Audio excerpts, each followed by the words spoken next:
Preservation. The act of keeping something valuable, safe from decay, damage, or destruction. To maintain for the future.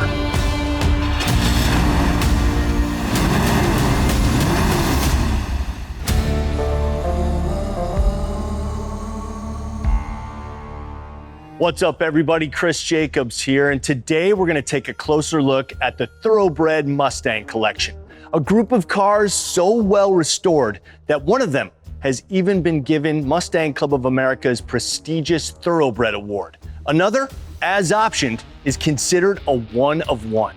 To help us understand what makes these cars so special and unique, I'm joined by the curator of the Thoroughbred Mustang Collection, Matias Scolnik. Matias, thanks for having us in here, man. Great to be here, Chris. Well, let's jump right in with what I consider to be the crown jewel of the collection, the 69 Mach 1. We have a very, very special one here. This car has been restored from ground zero. Anything that could have been restored has been replaced with an NOS, new old stock part, that not only has to be a new old stock part, that dated correct to all of the cars to get those awards on these cars. And those are all the things that qualify this car for that Thoroughbred Award given by the Mustang Club of America, right? Absolutely, absolutely. And fully documented, the restoration. This car is so unique and special, it's never even had a drop of gas in the tank, is that correct? Yes, that is correct. The engine has been started after built to break in the cam and make sure everything was properly assembled, installed on the car. I left it alone since we had the car. I started a few times to make sure that everything is good. You know, syringe gasoline inside of the carburetor, started, and then dry out the carburetor completely so there's no gasoline decomposing and causing any problem inside of the carburetor. And the judges who judge these cars in order to give it the award, they're looking for details like paint daubs, chalk marks, the correct hoses, the correct belts. Everything has to be an original NOS Ford component, right? 100%. Even people who restore this car, like Bob Perkins, told stories to us that, you know, he knew people from the plant and knowing details from different plants where have different specific chalk marks, which only, you know, there's no data, only people who work at the plant could know. So Matias, because this car has been restored to this level, it goes without saying, matching engine, matching trans, matching rear end. Absolutely, that's part of the point of having all the points and Thoroughbred and an original car. Matching numbers are very, very important, not only in the engine, transmission, they're very, very important to have them. Amazing. Well, I called this car the crown jewel, but this other one I'm standing next to could very well be considered the crown jewel of the collection as well. This isn't just any old 66 GT350 here. This car is actually one of 252. Explain that. Carryover car, meaning that it came out of the plant on 1965 and it was brought to sold in 1966. We're called the best of both worlds. They have options from 66 and good stuff from 65. This car is all about performance, right? Absolutely. No AC, no air conditioning. With the tachometer on the dash, it brings something really, really special. And Matias, I know these wheels are very special too, right? Yes, absolutely. They're used just to have the car on display. The original ones, we have it in storage. They go with the car. They have original tires from the era. They're also date codes on the tires. And these tires are also very unique. They're dot blue. They're very hard to find. They're original, they're not reproductions, and they're having just to have the car displayed, basically. Let's move over to, as optioned, a one of one.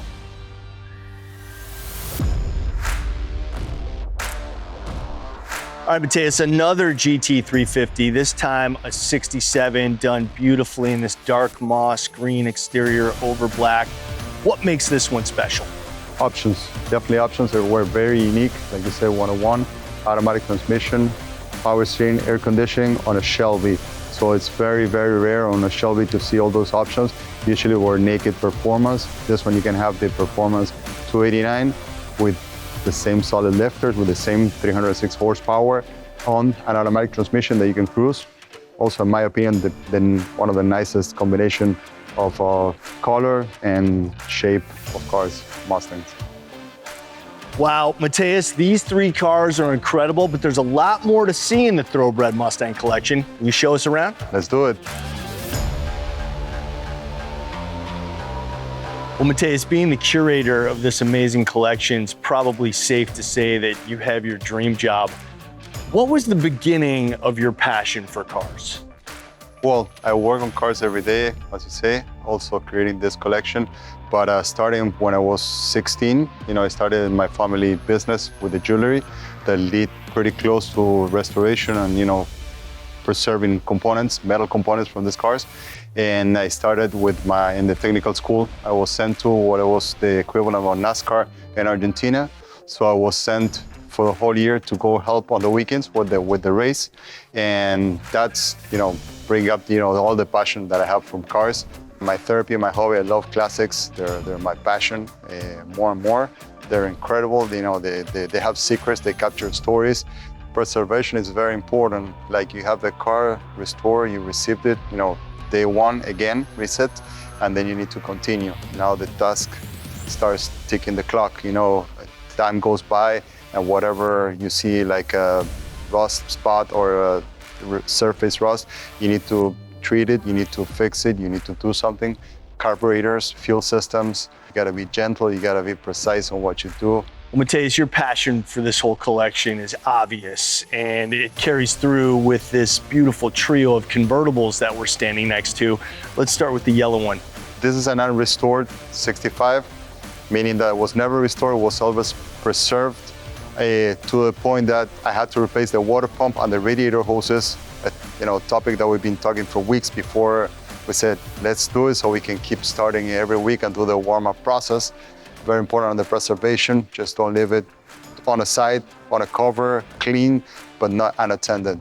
And an excellent cruiser, automatic transmission, no air conditioning, no power steering.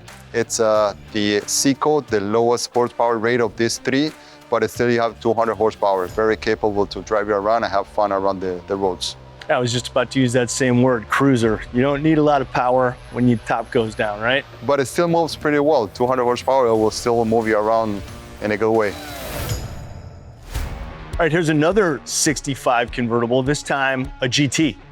This is a GT package, very special car. It's being restored from important judge from MCA. Very interesting restoration from ground. This car had a different color. It was brought back to the original color. Everything was brought back to originality. The only thing that is not original is the sound system that is hidden inside of the glove compartment. Cool to have on a cruiser. It's fun and it's hidden, so it looks original from all the perspectives. And being the GT, this is the high performance 289?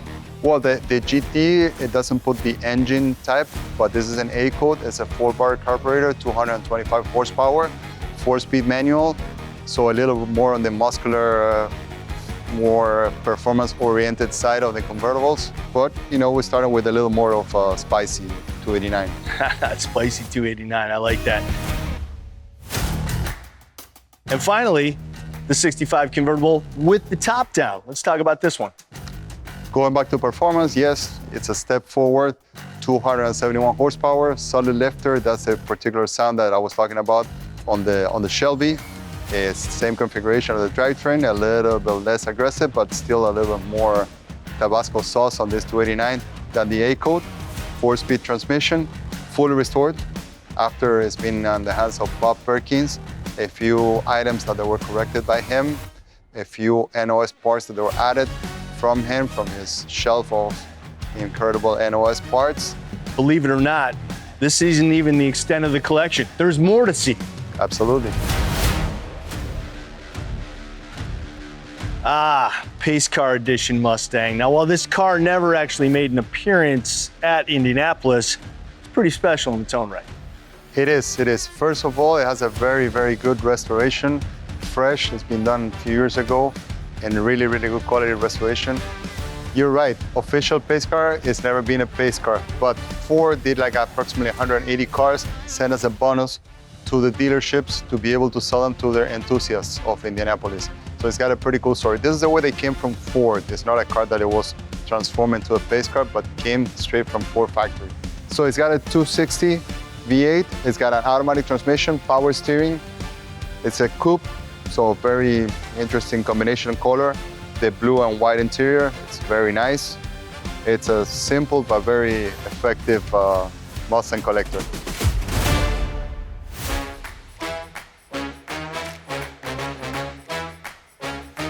Well, Matias, when we're talking about cars that are in a time capsule, have been put away in a bubble, the 1973 Mustang isn't exactly what comes to mind first, yet here we are, an incredibly preserved 73 Mustang with less than 200 miles on the odometer. Absolutely. Preservation was a key on this. It's not a barn find, it's a car that's been preserved. A lot of stickers and the harness that I found. I mean, I'm always digging onto details, and it's incredible the state of preservation of this 73. Yeah, it's very important to point out that this car is not restored, it is preserved. And so this car could be considered a benchmark for judging other Mustangs which have been restored. Absolutely, a benchmark in his possession for many years. This car's been in a few magazines. You can do a great restoration with a lot of talented people, but a preservation of something that it wasn't restored, if it wasn't preserved, you can't bring it back in time. So it's something that I respect a lot, preservation cars. Well, it's going to take the type of buyer who wants that low mileage as the feature of the car. I know myself, I'd want to get out and drive it. No.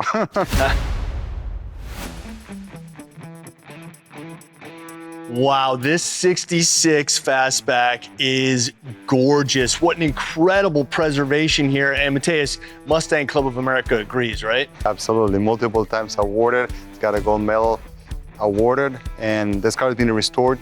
You know, all NOS parts to be restored. An excellent restoration. It's an old restoration, which is like we're in a level of preservation. It's not a fresh restoration like we saw in the Pace car, so it's been done many years ago. And it's preserved, which starts to give it that specific patina that makes them so special. You don't see something just fresh painted, but with already some time and properly preserved. And again, both worlds, a Fastback with an automatic transmission, it's an A-Code with a 4-bar carburetor, 225 horsepower, power steering, air conditioning, an excellent Fastback cruiser with some spiciness. What do you love about working on this car in particular? I like the level of restoration it had. It's a highly optioned car, California car, and you know everything is put together properly. So it's a good benchmark when you want to find something for other cars. What is a proper bolt or proper route of this harness? I found that a lot in this car.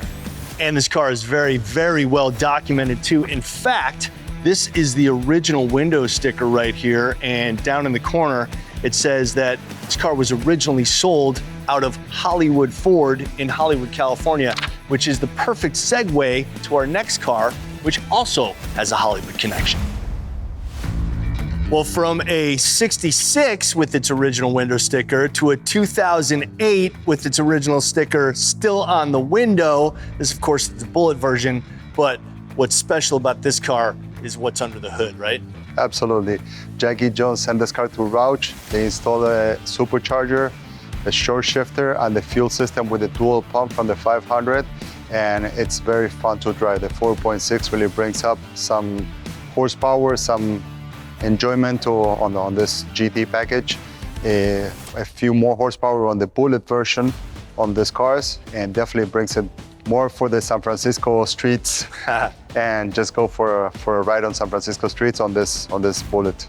And also low mileage, under 2,000 on the odometer, but in a collection of 60s Mustangs and 173 convertible, why is the 2008 part of this collection? Because it's a Bullitt. The movie is a classic and the car is iconic. Oh, you said it, an incredible film, one of the greatest car chases ever. Matias, thank you so much for taking us through this incredible collection today. Thank you, Chris. Thank you for coming over and see our collection. And you can see the entire Thoroughbred Mustang collection crossing the Mecum auction block January 2026 in Kissimmee.